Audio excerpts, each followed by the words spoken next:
The halls of Stamford Bridge hummed with an electricity not felt in years. Whispers had turned to murmurs, and murmurs to deafening speculation. Roman Abramovich was coming home. The Russian billionaire, the architect of Chelsea's modern empire, was on the verge of reclaiming his place at the club he once called his own.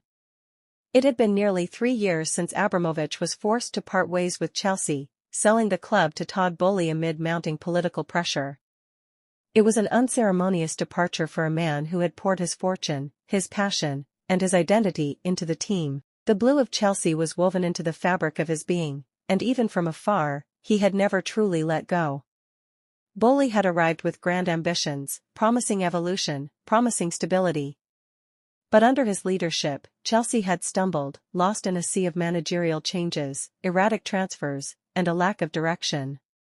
The club that once ruled Europe had become unrecognizable, a shadow of the empire Abramovich had built.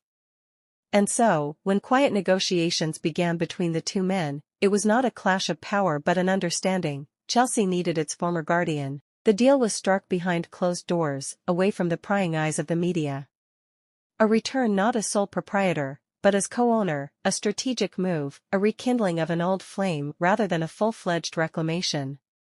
Abramovich's influence would once again seep into the corridors of Stamford Bridge, his vision guiding Chelsea back to where it belonged.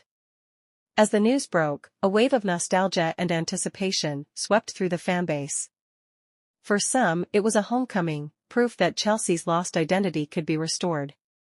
For others, it was a gamble, a step backward into uncertain waters. But for Abramovich, it was never about the past or the future. It was about Chelsea, about unfinished business, about destiny. And so, on a brisk London evening, as the lights of Stamford Bridge illuminated the city skyline, a familiar presence looked on. Roman Abramovich had returned, not as a memory, not as a whisper, but as a force once more.